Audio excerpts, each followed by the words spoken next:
alikuwa Msamaria mwema. Somo langu linasema upendo wa ndugu hudumu. Hilo somo tunalokwenda nao siku ya leo. Nisaidie, nitatumia dakika chache, lakini nitajitahidi kufundisha kwa neema ya Mungu ambayo nitaweza kuwa nayo. Upendo wa ndugu na hudumu. Tunapoangalia hili neno ndugu. Ndugu ni neno ambalo limebeba limekombaini, yaani limechukua mdogo na mkubwa na mwenye heshima, wote limewapa neema moja kwamba hao ni ndugu. Ndugu anakuwaje? Ndugu ni watu ambao wanazaliwa pamoja. Ndugu ni watu wanaozaliwa pamoja. Naomba nikuulize, unaitwa nani? Unaitwa nani? Sasa wewe ulipomkiri Yesu kwa Bwana wa maisha yako, wewe ukaokoka, ukawa mwana wa Mungu. Sawa? Wewe ulipomkiri Yesu ukaokoka, wewe ukawa mwana wa Mungu. Biblia inasema wote waliompokea walifanyika kwa nini? Kuwa wana wa Mungu. Mimi nilipookoka nikamkiri Yesu Kristo, nikawa mwana wa Mungu. Kwa hiyo wewe na mimi sisi ni wana wa Mungu, si ndio? Kwa hiyo sisi ni ndugu kwa sababu sisi tumezaliwa na Mungu mmoja, sisi ni wana wa Mungu, si ndio? Sasa ndugu ndivyo unavyokuwa. Kwa hiyo tunakuwa ndugu kwa sababu kama hizo. Biblia inasema upendo wa ndugu na hudumu. Neno letu la msingi katika kitabu cha Ibrania sura ya 13 mstari wa kwanza. Mstari wa kwanza, twende hapo. Na maandiko mengi lakini tutasoma kadiri tutakavyoweza. Msomaji wangu apewe mengi atakayesoma, alafu uweze kwenda vizuri.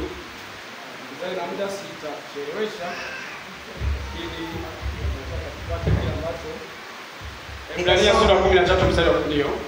Ibrania 13 mstari wa kwanza mpaka mstari wa hapa hiyo mmoja. Upendo wa ndugu na hudumu. Ndio. Upendo wa ndugu na hudumu. Watu wote ambao tunakutana nao, tukirudi kwenye ule mfano wa huyu Mfarisayo, yeye alikuwa anataka kujua, lakini Yesu akawa amemtafsiria vizuri kwamba yoyote unayekutana naye mazingira yale ulipo, huyo ni jirani yako, kwa kwenye andiko hilo la huyo mtumishi. Sasa kama ambavyo nimewaonyesha kwamba sisi sote kwa sababu tumezaliwa na Mungu mmoja, sisi sote ni ndugu. Kwa hiyo kwa sababu sisi ni ndugu, tunapaswa kupendana. Tunapaswa kupendana. Warumi sura ya 12 mstari wa 10. Warumi sura ya 12 mstari wa 10, hapo twende. 12 mstari wa 10, maneno ya Mungu yanasema, kwa pendo la udugu, mpendane ninyi kwa ninyi, kwa heshima tukiwatanguliza wenzetu. Yes. Kwa heshima tukiwatanguliza wenzetu. Kule kwenye amri 10 anasema mpende jirani yako kama nafsi yako. Yaani ile namna jinsi ambavyo wewe unajipenda, hiyo uichukue kumpenda na huyo ambaye ni ndugu. Haijalishi kama mmezaliwa pamoja au mkuzaliwa pamoja. Nakumbuka hayati Benjamin William Mkapa alikuwa anatumia neno la ndugu. Walikuwa wanamwandika ndugu Benjamin William Mkapa, kwa maana kwamba Watanzania wote ni ndugu zake. Hili ni jambo ambalo linaleta upendo, linaleta umoja. Ukishawaona Watanzania wote ni ndugu zako, huwezi ukawa na ugomvi na mtu yoyote. Na hili jambo mimi mwenyewe ninapofundisha maisha ambayo ninaishi binafsi, kwa kweli sijawahi kuwa na ugomvi na mtu tukakaa nao. Sasa nikawa naishi, labda yanaweza akawepo, lakini ninajaribu kuwaona watu wote kwamba ni ndugu zangu. Kabla sijaokoka nilikuwa ninaabudia mahala fulani na nilikuwa naimba kwaya huko, lakini nilipookoka bado wale ndugu ambao tulikuwa pamoja kule, pamoja na kwamba mimi nimeokoka sasa, wao wamebaki kule, bado tumeendelea kubaki na ule urafiki. Sana jua kuokoka pia ni neema. Kwa hiyo sioni haja ya kuwaona kama maadui zangu eti kwa sababu nimeokoka nimeondoka huko. Iko hivi, Sizungumzii wale ambao tulikuwa tunalewa wote pombe. Ninazungumza wale ambao tulikuwa wote kanisani tunaabudu, tunaimba kwaya. Hata nilipotaka kuondoka niliwaaga kama jamani, mimi nimeamua kuokoka. Kwa hiyo tuliondoka kwa amani kabisa, sikuwatoroka wala sikufanya nini. Na kila tukikutana mara zote huwa tunazungumza, mimi naendelea kumtumikia Mungu. Kwa hiyo ninajaribu kufanya nini, kwamba nisiache uhasama na mtu yoyote. Andiko lingine kitabu cha Matendo ya Mitume sura 4, tusome mstari wa 32 A na B. Kwa taaluma mimi ni mwalimu, taaluma ya mbinguni. Mimi ni mwalimu, kwa hiyo tutakwenda kwa kufundishana. Maandiko yanaweza kawa mengi, lakini kwa neema ya Mungu tutasoma itakayowezekana. Twende hapo mtumishi wa Mungu. Matendo ya Mitume sura ya 4 mstari wa 32 A na B. 32 A na B. Na jamii ya watu walioamini walikuwa na moyo mmoja na roho moja. Wala hapana mmoja aliyesema ya kuwa kitu chochote alichonacho ni mali yake mwenyewe. Na jamii walikuwa na moyo mmoja na roho moja. Sisi kama ndugu tunapaswa kuwa na roho moja na moyo mmoja. Ukaona kile ulichonacho kama ni chako na mwenzako. Kwa maana hiyo ukisha kuona kile ulichonacho kama ni chako na mwenzako, uwezi ukamwona mwenzako yuko kwenye changamoto, ndugu yako yuko kwenye changamoto, halafu usimsaidie. Lazima ujue kwamba kwa sababu hiki nilichonacho ni changu na yeye, basi acha nimsaidie kwenye eneo hili. Uwezi ukamwacha akapita kwenye changamoto wakati una moyo mmoja na roho moja. Kwa hiyo Mungu atusaidie, watumishi wa Mungu, tuwe na upendo wa ndugu zetu, jamaa zetu ambao tunazaliwa pamoja kwa mwili na kwa roho, kama ambao tumemkiri Yesu kama Bwana na Mwokozi wa maisha yetu, tukazaliwa tukawa watoto wa Mungu. Sasa tuangalie mambo ambayo yanaweza kusababisha upendo wa ndugu kupoa au kupungua au kuharibika. Mambo ambayo yanaweza kusababisha ule upendo wa ndugu kupungua au kupoa au kuharibika. Biblia imesema kwamba kwa sababu ya kuongezeka maasi, upendo wa wengi utapoa. Kuna baadhi ya mambo ambayo tutayapitia, tuangalie kwamba haya yamkini yanaweza kusababisha. Na tukishajua kwamba yanaweza kuwa kwa sababu, basi tunajilinda kwamba tuyashinde kusudi upendo wa ndugu zetu usipoe na usipungue. Tuanze na point namba 1 ambayo inasema kutowasamehe waliotukosea. Wale waliotukosea, ni ndugu yako amekukosea. Sasa usipomsamehe unatengeneza sumu ya kuharibu huo undugu. Ninafahamu kuna changamoto kubwa kwenye kusamehe, hasa mtu anapokuwa amekutenda jambo baya, lakini inatulazimu kwamba tusamehe au ambao wametukosea. Kutowasamehe waliotukosea. Kitabu cha Injili ya Yesu Kristo kama ilivyoandikwa na Mtakatifu Yohana sura ya 17 mstari wa 3 na mstari wa 4. Luka sura ya 17 mstari wa 3 na mstari wa 4. Mstari wa 3 na mstari wa 4, maneno ya Mungu yanasema, na uzima wa milele ndio huu, wakujue wewe. Samani, Luka 17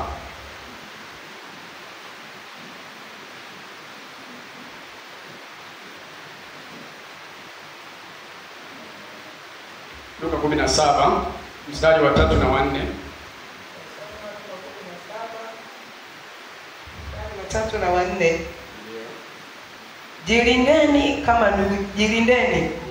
kama ndugu yako akikukosa muonye, akitubu msamehe.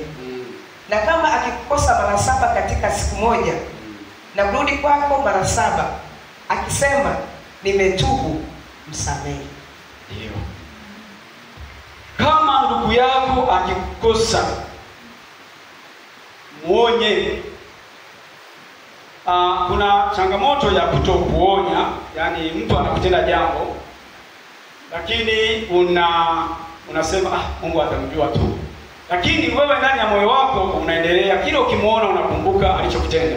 Kile ukimuona unakumbuka alichokutenda. Na hii inapelekea upendo kupoa au kupungua au kufa kabisa. Yaani ukakuta anatengeneza uadui. Sasa Biblia inasema umuonye, na kama atatubu umsamehe. Lakini kuna wengine kutubu huwa ni changamoto. Yaani kukubali kwamba amekosea huwa ni shida. Lakini pamoja na hayo bado unapaswa kumsamehe. Luka sura ya 7 mstari wa 40 na 43. Tuna maandiko mengi, kwa hiyo tutakwenda haraka yote tunayasoma. Luka sura ya 7 mstari wa 40 mpaka 43. Luka 7 mstari wa 40 mpaka 43. Maneno ya Mungu yanasema. Ndio. Yesu akajibu akamwambia, Simoni, nina neno nitakalo kukwambia. Akasema, Mwalimu, nena. Akasema, mtu mmoja mkopeshaji alikuwa na wadeni wawili. Mmoja alimwia dinari 500 na wa pili 50. Nao walipokuwa hawana cha kumlipa, aliwasamehe wote wawili. Katika hao wawili ni yupi atakayempenda zaidi? Simoni akajibu akasema, nadhani ni yule ambaye alisamehewa nyingi. Akamwambia, umeamua haki. Ndio. Kwa hiyo kumekusamehe, unapomsamehe mtu amekutenda dhambi, amekukosea, unamfanya mtu huyu kukupenda. Unapokuwa umemsamehe mtu mmoja ambaye amekukosea, unamfanya mtu huyu kukupenda. Anasema hawa walikopeshwa lakini wakawa hawana cha kulipa. Mmoja alikuwa amekopeshwa pesa kidogo, mwingine amekopeshwa nyingi. Na walipokuwa hawana cha kumlipa akawasamehe wote. Sasa huyu aliyesamehewa nyingi lazima apende. Maana kumbuka mzigo, hii pesa ilikuwa nadai kweli. Mimi kuna ndugu yangu mmoja wakati kwenye biashara huko tunaendelea, nilipata hasara nikashindwa kumlipa. Akawa amenisamehe 1,500,000. Miaka mingi imepita kidogo. Akawa amenisamehe. Lakini huyo ndugu mpaka leo nikimuona huwa nakumbuka 1,500,000. Yaani nikikutana naye nakumbuka huyu amenisamehe 1,500,000. Kwa hiyo hamna namna yoyote ambayo ninaweza nikafanya uadui naye. Ile 1,500,000 aliyonisamehe ipo inanena. Kila nikikutana naye, yaani wanamsalimia kwa heshima na kumbuka 1,500,000. Aliyonisamehe. Kwa hiyo unapomsamehe mtu, unamfanya mtu huyu akupende, akikumbuka jinsi alivyokuwa amekukosea, halafu umemsamehe, lazima akupende bwana. Lazima akupende. Lazima akupende. Lakini bia hapo kukataa kuomba msamaha. Kukataa kuomba msamaha nayo ni tatizo linalosababisha upendo wa wengi kufa, kupoa. Kukataa kuomba msamaha. Umekosa, tena wakati mwingine umemkosea mdogo, unajua. Sasa unaangalia heshima yako, uende kumwambia nisamehe. Hutaki kuomba msamaha. Kwa kukataa kuomba msamaha kunasababisha upendo kupoa. Somo letu linasema upendo wa ndugu na udumu. Tuko kwenye kipengele kadhaa. Tunaangalia mambo yanayosababisha upendo kufa au kupoa. Alafu tuko kwenye kipengele cha kukataa kuomba msamaha. Kunasababisha upendo wa wengi kupoa. Matendo ya Mitume sura ya 8 mstari wa 18 mpaka 24. Mstari wa 18 mpaka mstari wa 24. Hata Simoni alipoona ya kuwa watu wanapewa Roho Mtakatifu kwa kuwekewa mikono na mitume, akataka kuwapa fedha akisema, nipeni na mimi uweza huu, ili kila mtu nitakayemwekea mikono yangu apokee Roho Mtakatifu. Lakini Petro akamwambia, fedha yako na ipotelee mbali pamoja nawe, kwa kuwa umedhania ya kuwa karama ya Mungu yapatikana kwa mali. Una fungu wala una sehemu katika jambo hili, kwa kuwa moyo wako si mnyofu mbele za Mungu. Basi tubia uovu wako huu, ukamwombe Bwana ili kama yamkini usamewe fikra hii ya moyo wako. Kwa maana na kuona katika uchungu kama nyongo, tena katika kifungo cha uovu. Simoni akajibu akasema, niombeni ninyi kwa Bwana, yasinifikirie mambo haya mliyoyasema hata moja. Akaomba msamaha, akaona maneno yalikuwa ameshuka. Juzi nilikuwa na mtumishi wa Mungu, tunatoka kwa baba. Sasa tulipofika pale mbele hapo, ikawa nimepita kwa mama moja kwa ajili ya kununua mihogo. Sasa yule mama, mimi nilikuwa napita pale kila siku anapita na tunaonana, lakini sasa sijui sio alikuwa amesahau, sio ilikuwaje. Akaniambia, mtumishi wa Mungu, ninakudai shilingi 500 yangu. Wewe mtumishi wa Mungu, nakudai. Sikumbuki bwana. Sikumbuki 500 ile. Nikamwambia, unadai? Nakudai 500. Tena wewe mtumishi, nakudai. Akasema, mtumishi, nikamkabidhi 500 yake. Sina kumbukumbu kama anadaiwa. Ila sasa ananiambia namdai. Basi nikachukua 500 yake nikampa. Akaniambia tena, unaona, hii mihogo yangu sio vizuri sana. Mimi naomba ununue kwa huyu. Kabla hajaniambia kama ni si vizuri, kabla sijamlipa 500 yake, lakini baada ya kumlipa, kwa hiyo moyo ukasuzika. Sasa akasema, wewe mtumishi, acha tu anunue kwa huyu. Kwa hiyo amani ikawepo. Sasa unaweza kukuta labda hiyo 500 kumbe labda alikuwa kila akiniona anajisikia vibaya, mtumishi anapita hapo 500 yangu hajanilipa. Lakini haniambii. Unaona, hii changamoto nayo. Lakini nikawa nimemlipa. Mtumishi wa Mungu anamwambia, utubie uovu huu. Akasema, jamaa, naombeni. Akapiga magoti kabisa, kamwekea mikono, niombeni uovu yasinikute hapa. Akatubu, akaomba msamaha. Watu wengine hawapendi kuomba msamaha pale ambapo wamekosea, lakini kuomba msamaha kuna nafasi kubwa sana. Muda kidogo uliopita hapo kulitokea changamoto kidogo kati yangu na mdogo wangu kule kijijini. Yeye alikuwa na changamoto na familia yake. Mke wake akawa amemfutia usajili. Alikuwa amemsajilia simu, akawa amemfutia. Sasa nilipofika pale, kamuuliza, ndugu, mbona upatikani kwenye mtandao? Akasema, bwana, Mjako amenifutia usajili bwana. Alikuwa amenisajilia. Akamwambia, basi usijali, mimi bado nayo nafasi ya kunikusajilia. Nikawa nimemsajilia. Sasa nilipomsajilia akaniambia, namba yangu usimpe mtu. Sasa mimi nikawaza kwamba yamkini labda anazungumza, nisije nikampa mke wake huyu ambaye alimfutia usajili. Basi nikamsajilia, nikaondoka. Sasa siku zimepita, nimeshasahau. Ndugu yangu mmoja akanipigia simu, akaniomba namba yake. Sasa nikampatia kwa sababu sikumbuki kwanza ni kama nimezuiliwa nisigawe namba. Na mimi swala la kumpa mawasiliano bila kawaida. Kwa hiyo nikampa simu. Sasa nilipomtumia namba ile, akampigia kama namna ya kusalimia. Huyu ndugu akakumbuka huyu kupata namba yangu kwa kweli bila atakuwa amepewa na kafikisha. Dakika hiyo, yaani walimaliza kusalimiana, dakika hiyo akanipigia. Pokea simu. Nani wewe? Nilikwambia na mambo sigawe. Sasa kwa nini tuporomosha maneno? Kwa kweli nikaondoka rohoni. Nilitoka rohoni nikamwambia ndugu, kwa vile namba nilikuwa nimekusajilia kwa amani, na naona sasa nitugombanishe. Mimi naomba nifute usajili.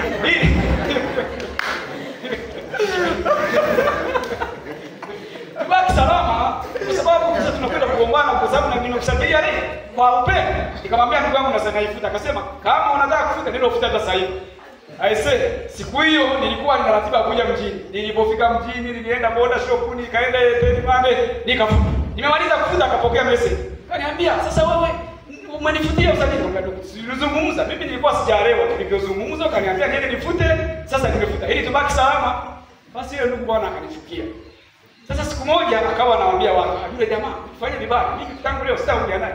Siku moja nilipoenda kijijini, namsalimia, haitiki. Haitiki. Nilipokuja kuuliza wakasema, alisema wewe ni adui yako, hautamwongea tena. Nikajaribu siku nyingine kumsalimia. Tumekwenda tangu mwezi sio wa 7. Mpaka juzi hapa. Nilipopata ufunuo nikasema, sasa huyu ndugu acha nimwombe msamaha.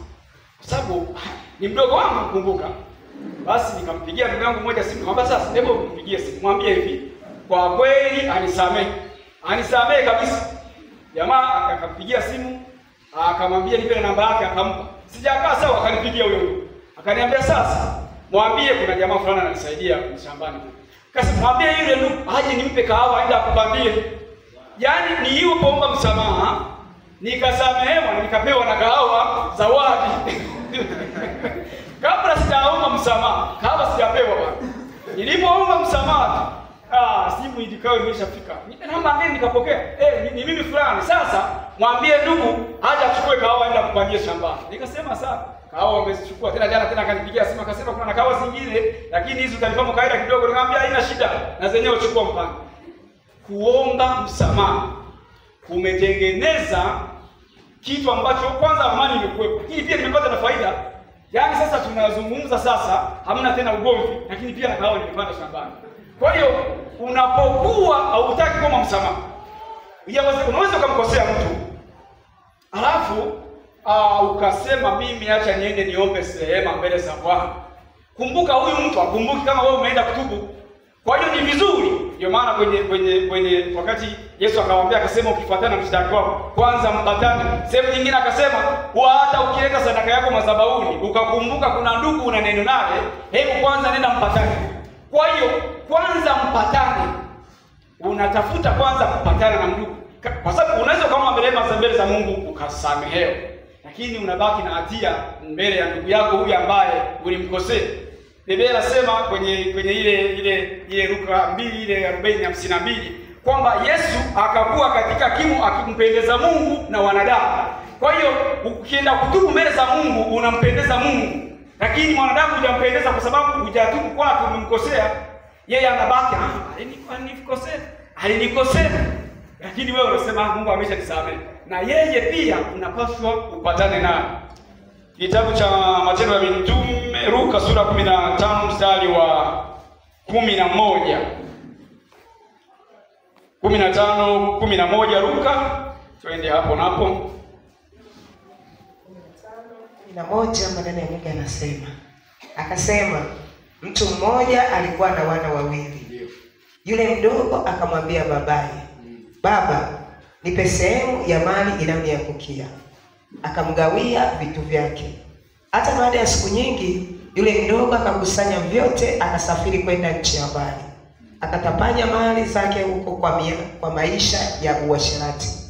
Alipokuwa amekwisha kutumia vyote, njaa kuu iliingia nchi ile. Yeye naye akaanza kuhitaji.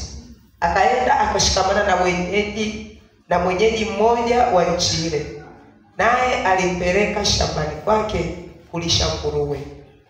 Akawa akitamani kujishibisha kwa maganda waliyokula nguruwe, wala hapana mtu aliyempa kitu. Alipozingatia moyoni mwake akasema, "Ni watumishi wangapi wa baba yangu wanakula chakula na kusaza, na mimi hapa ninakufa kwa njaa. Nitaondoka, nitakwenda kwa baba yangu na kumwambia, Baba, nimekosa juu ya mbingu na mbele yako. Sistahili kuitwa mwana wako tena. Nifanye kama mmoja wa watumishi wako." Akaondoka akaenda kwa babaye. Alipokuwa angali mbali, baba yake alimuona, akamwonea huruma, akaenda mbio, akamwangukia shingoni, akambusu sana. Yule mwana akamwambia, "Baba, nimekosa juu ya mbingu na mbele yako. Sistahili hata kuitwa mwana wako tena." Lakini baba aliwaambia watumwa wake, "Nileteni upesi vazi lililo bora, mkamvike, mtieni na pete kidoleni na viatu miguuni, mleteni nje, mleteni ndama yule aliyenona, mkamchinje, nasi tule na kufurahi, kwa maana huyu mwanangu alikuwa amekufa naye amefuka, alikuwa amepotea naye ameonekana." Wakaanza kushangilia. Amen. Kuomba msamaha. Jana ametapanya mali zote alizokuwa amegawiwa. Lakini baada ya kurudi nyumbani akaomba msamaha, wanamchinjia ndama aliyenona, wanamvika vazi zuri, wanamwekea pete kidoleni kwa sababu ya nini? Ya kuomba msamaha. Kwa hiyo ili upendo uzidi kudumu wa ndugu, tukubali kuomba msamaha pale unapokuona umekosea. Hata kama hujakosea, wakati mwingine kuna makosa mengine mimi nilikuwa nasema kwani nimetafuta kuondoa usumbufu tu, nikamwambia bwana kama nafuta tumefuta. Kwa mimi nilikuwa sioni kosa, lakini yeye kosa analiona. Unaona? Kosa analiona. Kwa hiyo kuomba msamaha ni kitu kikubwa sana, ni kitu kizuri. Lakini pia jambo lingine kwenye pointi hiyo, pointi C, kutokumwambia ndugu yako kosa lake. Amekukosea, halafu umwambie kwamba ndugu bwana umenikosea. Kwa sababu mara nyingi unaweza kumtenda mtu jambo halafu usilikumbuke au usione kama nina nguvu, lakini yeye akalitafsiri tofauti. Unaweza kumwambia mtu jambo, kumbe akalitafsiri tofauti ambavyo wewe ulikuwa umelizungumza, ulikuwa umekusudia hiyo. Kwa hiyo kwake likawa ni kosa. Sasa ikiwa ndugu yako amekutenda jambo la namna hii, usiache kumwambia kwamba ndugu umenikosea ili atubu. Andiko huko limetuambia kama ndugu yako akikosa muonye, akitubu msamehe. Kwa hiyo usiache kumwambia kama unakaa na kinyongo, Mungu tu atamuona. Mungu tu atamuona. Yeye amani mtele kwa sababu hana kumhukumu kama tuna shida. Huyu alikuwa anadai 500, mimi sijui. Ila kumbe yamkini labda yeye ilikuwa inamsumbua moyo.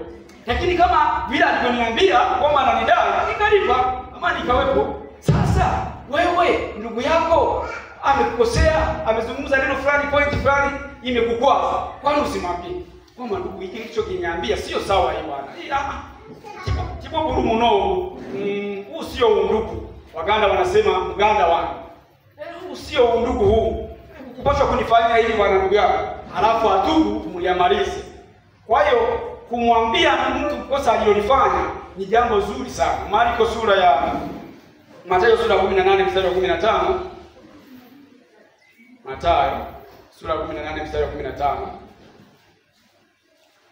Alafu usome na Marko twende kidogo, naona muda wangu umekwisha. Usome na Marko 5:7. Au mtu mwingine anaweza kutafuta hapo. 18 mstari wa 15. Na ndugu yako akikukosa enenda ukamuonye. Sawa kabisa. Wewe na yeye peke yenu. Akikusikia umempata ndugu yako. Soma na Marko 7:15.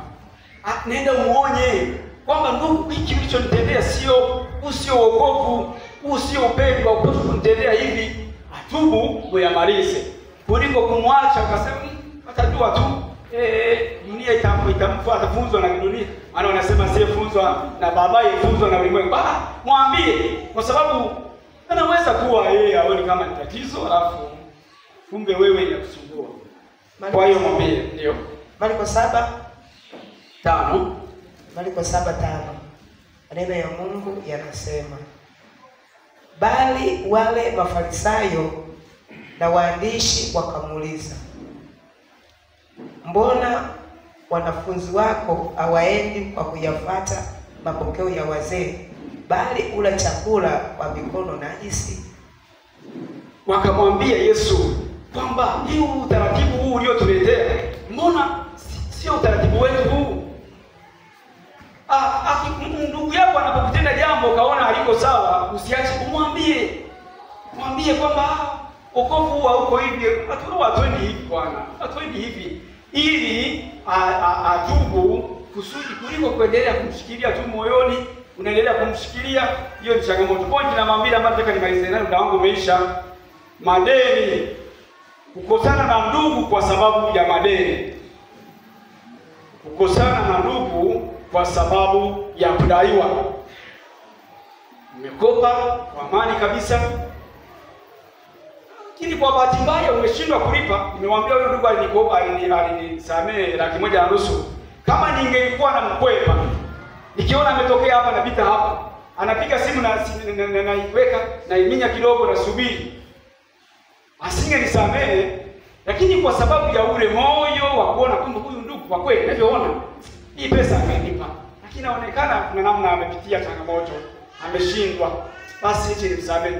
Alinisamehe kwa amani kabisa. Sasa wapendwa, tumekuwa na changamoto ya kukopa kwa ndugu zetu, halafu tumepitia changamoto, tumeshindwa kulipa, halafu tumewafanya wamekuwa maadui zetu, na tumeacha tena. Uwezi tena kwenda kununua kwenye duka hilo kwa sababu wanakudai. Unapita unaenda kununua huko ukiwa na keshi, unanunua kwa habari hauko uji, kwa sababu unafikiri ukienda atakwambia ninakudai, kwa hiyo inaikata. Akiwa ni Mungu anaweza kuikata, ila anaweza kukumbusha kwamba lakini ndugu, ninakudai, kuna deni lako huku. Unamwambia yeye, kweli mtumishi, nakumbuka, nitaileta. Sasa wewe unakwepa, ukimuona tu unakwepa, akikupigia simu utaki kuipokea. Ni shida. Madeni nayo yamesababisha kupoteza ndugu zetu, kupoteza upendo kwa sababu ya kushindwa kulipa. Tunadaiwa, lakini tuna uhusiano mzuri na wale wanaotudai, kwamba hamna ugomvi. Kuna watu kabisa nakwambia wamekuwa maadui kwa sababu ya kudaiana, wamekuwa maadui. Lakini shida sio aliyekopesha, shida ni aliyekopa. Aliyekopa ndiye shida, kwa sababu aliyekopa hataki kuleta ushirikiano mzuri kwa huyu aliyemkopesha, kwamba pamoja na kwamba ananidai, wewe endelea kumtia moyo. Mtumishi wa Mungu, kwa kweli ndipo nanifahamu kabisa na vijua, lakini naomba univumilie tu. Unakwenda wiki nyingine tena unampigia simu, mtumishi, jamani, ninakumbuka deni lako, lakini naomba unisaidie tu, univumilie. Wakati fulani nimekuwa nikidaiwa pesa nyingi shuleni, lakini unajua kitu kilichonisaidia mpaka sasa ni kwa sababu sijatengeneza ugomvi nao, yaani sijawa adui yao, bado naendelea kuwa rafiki, ninaendelea kuamini kwamba atalipa. Kwa hiyo ukiendelea mtu kumwaminisha kwamba utalipa na naona jitihada, anaendelea kusubiri. Lakini sasa ukianza ukwepa, wakikupigia simu okay, wakikutafuta uonekane unakwepa, inafanya upendo wetu kupungua. Tunakuwa na maadui, tunatengeneza maadui. Mtu anakukopesha kwa amani kabisa, ulimwendea, jamani, ina hali ngumu, yaani unaniona hapa kabisa, yaani chama, yaani wanataka kuuza vitu vyangu, kwa kweli unisaidie. Anakusaidia. Kuna mama mmoja alikuwa ni rafiki yake sana, mke wangu, rafiki yake sana. Sasa siku moja watu wa chama wakaja, wanataka kuuza vitu vyake, wanamdai. Akamkimbilia, jamani, na kuomba, yaani nina shida ya 20,000, si 26,000. Akampa, wewe urafiki sirudishia hapa. Bwana alionekana yeye atakipigwa simu apokee, hata ukienda mpaka kumkuti. Kwa hiyo mwisho wa siku wakaamua kuisamehe, lakini si kuisamehe kwa amani, ni kwamba akajiki bora akamwelekeze. Lakini imeondoa urafiki, yaani ule urafiki umekufa kwa sababu ya pesa kidogo tu 20,000. Kasi ingekuwa milioni ingekuwa. Tumepoteza ndugu zetu wengi kwa sababu ya madeni, kwa sababu ya kushindwa kulipa pesa kidogo tu 1,000 na ama njia. Mungu tuwasaidie. Na tupashe kwenda hivyo. Hata unapokopa bado endelee kuwa rafiki kwa yule aliyekukopesha, asiwe adui yako. Na maandiko sio mawili hapa tuyasome tukiondoka tumalize swali. Wafalme wa pili sura ya 4 mstari wa kwanza mpaka wa 7. Mwingine asome, atutafutie Tesalonike 5:14. Tuanze na Wafalme wa pili sura ya 4 mstari wa kwanza mpaka wa 7. Basi mwanamke mmoja miongoni mwa wake za wana wa nabii alimlilia Elisha akasema, mtumishi wako mume wangu amekufa, na unajua ya kuwa mtumishi wako alikuwa mcha Bwana, na aliyemwia amekuja ili ajitwalie bwanangu wawili kuwa watumwa. Elisha akamwambia, nikufanyie nini? Niambie, una kitu gani nyumbani? Akasema, mimi mjakazi wako sina kitu nyumbani ila chupa ya mafuta. Akasema, nenda ukaletake vyombo huko nje kwa jirani zako wote, vyombo vitupu, wala usitake vichache. Kisha uingie ndani ukajifungie mlango wewe na wanao, ukavimilie mafuta vyombo vile vyote, nako vilivyojaa ukavitenge. Basi akamwacha akajifungia mlango yeye na wanawe. Hao wakamletea vile vyombo na yeye akamimina. Ikawa alipokwisha Vilipokwisha kujaa vile vyombo, akamwambia mwanawe, niletee tena chombo. Akamwambia, hakuna tena chombo. Mafuta yakakoma. Ndipo akaja akamwambia yule mtumishi wa Mungu, naye akasema, enenda ukayauze mafuta haya, ulipe deni yako, nayo yaliyosalia uyatumiwe wewe na watoto wako. Alikuwa anadaiwa. Yule aliyekuwa anadai amekuja kuchukua watoto. Lakini huyu mama inaonekana pia alikuwa na uhusiano mzuri na majirani. Kwa sababu kama asingelikuwa na uhusiano mzuri na majirani, asingepata mahala pa kuazima vyombo. Kwa hiyo hii inaonyesha pia alikuwa na uhusiano mzuri na wale majirani. Na kule kuwa na uhusiano mzuri na majirani, hata mafuta yale baada ya kuyapata, bila shaka alianza kuwauzia wale majirani. Kwa hiyo pia ni muhimu kuwa na uhusiano mzuri na majirani zetu. Tunapokuwa tumekopa kwao au tumewakopesha, mkumbushe, siache kumkumbusha mtu deni lake. Wakati mwingine mwingine anasahau, lakini mkumbushe deni kama bana, kama yule mama alivyonikumbusha. Kumbushe. Mama huyu akaenda akamwambia, wamekuja kuchukua watoto wangu waende kuwafanya watumwa. Sasa nafanyaje? Akamwambia, una nini? Akampa maelekezo ya kupata mafuta. Nenda uteke vyombo kwa majirani. Kwa hiyo ni muhimu kuwa na uhusiano mzuri na majirani zetu. Ni muhimu kuwa na uhusiano mzuri, kwa sababu hao majirani zetu hawa ndio ambao inapotokea jambo ndio wanaokuwa mstari wa mbele kutusaidia kabla ya wale ndugu ambao tumezaliwa nao kabla hawajafika. Kwa hiyo huyu mama alikuwa na uhusiano mzuri na hawa majirani. Ni jambo zuri sana kuwa na uhusiano mzuri. Wathesalonike sura wa kwanza sura ya 5 mstari wa 14 tumalizie hapo. Wangu umekwenda kweli kweli. Kuwa na uhusiano mzuri na majirani inaleta upendo, inafanya upendo wa Kristo ukue. Hii injili tunahubiri, lakini tunapokuwa na uhusiano mzuri na majirani, hiyo ni injili kubwa. Yaani watu injili ya upendo hii ya kuwa na uhusiano mzuri na majirani inafanya majirani wengi kumkubali Yesu na kumwabudu kwa sababu ya ule upendo na mtumishi wa Mungu. Wathesalonike sura ya 5 wa kwanza.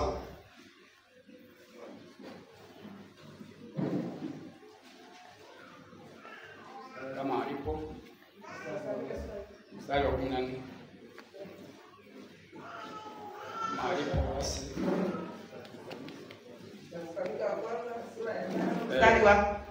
Mstari wa 14. Ndugu, ndio twawasihi, waonyeni wale wasiokaa kwa utaratibu. Watieni moyo walio dhaifu. Watieni nguvu wanyonge. Vumilieni na watu wote. Kuwaonya watu ambao unaona hajaenda kwa utaratibu. Unamuonya ndugu yako kwa ajili ya kufanya ule upendo wa Kristo uendelee kudumu. Mungu awabariki. Karibu baba.